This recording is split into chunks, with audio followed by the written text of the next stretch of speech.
Hi അസ്സലാമു അലൈക്കും. നൈസു വ്ളോഗിൻ്റെ പുതിയൊരു വീഡിയോയിലേക്ക് എല്ലാവർക്കും സ്വാഗതം. ഇന്നൊരു മീൻ്റെ റെസിപ്പി ആയിട്ടാണ് വന്നിട്ടുള്ളത് കേട്ടോ. അപ്പോൾ എല്ലാവരും ഇതൊന്ന് കണ്ടു നോക്കണേ. നമുക്ക് ഒരു പാൻ അടുപ്പത്ത് വെച്ചിട്ടുണ്ട്. അതിലേക്ക് കുറച്ച് ഓയിൽ വെച്ച് കൊടുക്കുക കേട്ടോ. എന്നിട്ട് അതിൽ കുറച്ച് ഉലുവയും കൂടെ ഒന്ന് ചേർത്ത് കൊടുക്കുക. അതൊന്ന് മൂത്ത് വന്നതിന് ശേഷം നമുക്ക് ഇഞ്ചി പേസ്റ്റ്, അതായത് ഇഞ്ചി വെളുത്തുള്ളി ഇട്ട് പേസ്റ്റ് ഒന്ന് ഇട്ട് കൊടുത്ത് അതൊന്ന് മൂപ്പിച്ചെടുക്കുക കേട്ടോ. നല്ലവണ്ണം ഒന്ന് മൂപ്പിച്ചെടുക്കുക.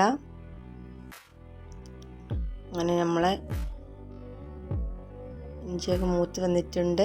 നമുക്കതിലേക്ക് തക്കാളി ഇട്ട് കൊടുക്കാം.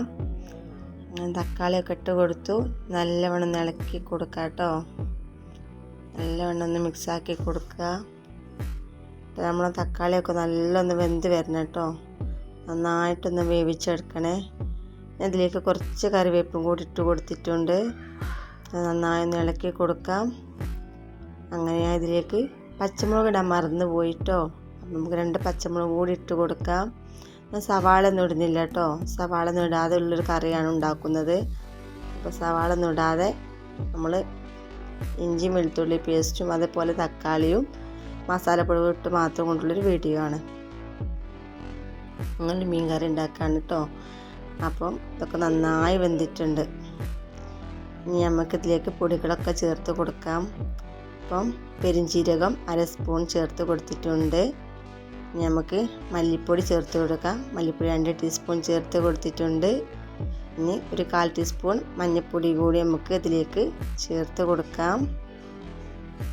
മഞ്ഞൾപ്പൊടി ഇട്ട് കൊടുത്തിട്ടുണ്ട്. ഇനി നമുക്കിതിലേക്ക് മുളക് പൊടിയും കൂടെ ഇട്ട് കൊടുക്കാം. അങ്ങനെ 2 സ്പൂൺ മുളക് പൊടി കൂടി ഇട്ട് കൊടുത്തിട്ടുണ്ട്. ചെറിയ സ്പൂണാട്ടോ. നമുക്ക് നമ്മുടെ എരിവനുസരിച്ച് ഇട്ട് കൊടുക്കാം. പിന്നെ ആവശ്യത്തിന് ഉപ്പും കൂടിയും ചേർക്കാം കേട്ടോ. അങ്ങനെ ആവശ്യത്തിന് ഉപ്പും ചേർത്തിട്ടുണ്ട്. നന്നായിട്ടൊന്ന് ഇളക്കി കൊടുക്കാം. നന്നായി ഒന്ന് ഇളക്കി കൊടുത്ത് ഇതിൻ്റെ പച്ചമുളകൊന്ന് മാറണം കേട്ടോ. നമുക്ക് നല്ല സ്മെല്ല് വരും. മസാലകളൊക്കെ മൂത്താൽ നല്ല സ്മെല്ല് വരും. അപ്പോൾ അതുപോലെ ഒന്ന് നമുക്ക് വഴറ്റിയെടുക്കാം.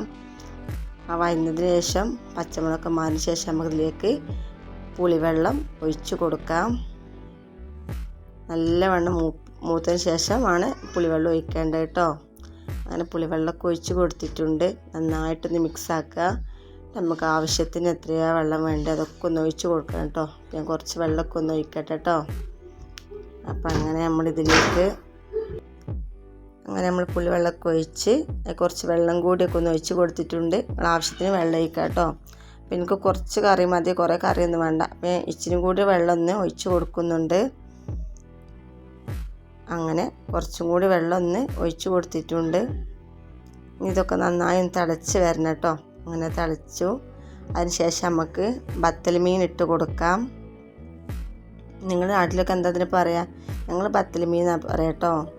അപ്പം അങ്ങനെ ബത്തൽ മീനൊക്കെ ഇട്ട് കൊടുത്തു. ഇനി അത് മെല്ലെ ഒന്ന് ഇളക്കി കൊടുക്കുക കേട്ടോ. അല്ലെങ്കിൽ ഉടഞ്ഞു പോകും. ചെറിയ മീനല്ലേ. അങ്ങനെ എല്ലാ മീനും നമ്മൾ ഇട്ട് കൊടുത്തിട്ടുണ്ട് കേട്ടോ. മെല്ലെ ഒന്നിട്ടൊന്ന് ഇളക്കി കൊടുക്കണം. മെല്ലെ ജസ്റ്റ് ഒന്ന് ഇളക്കി കൊടുക്കുക. ഒന്ന് ഉടക്കാൻ പാടില്ല കേട്ടോ. അമർത്തിയൊക്കെ ഉടഞ്ഞു പോകും. അങ്ങനെ അതൊക്കെ ഇട്ട് കൊടുത്തിട്ടുണ്ട്. നമുക്കതൊന്ന് അടച്ച് വെച്ചൊന്ന് തള വരുമ്പോൾ ഒന്ന് അടച്ച് വെക്കാം കേട്ടോ. എന്നിട്ടൊന്ന് വേവിച്ചെടുക്കാം.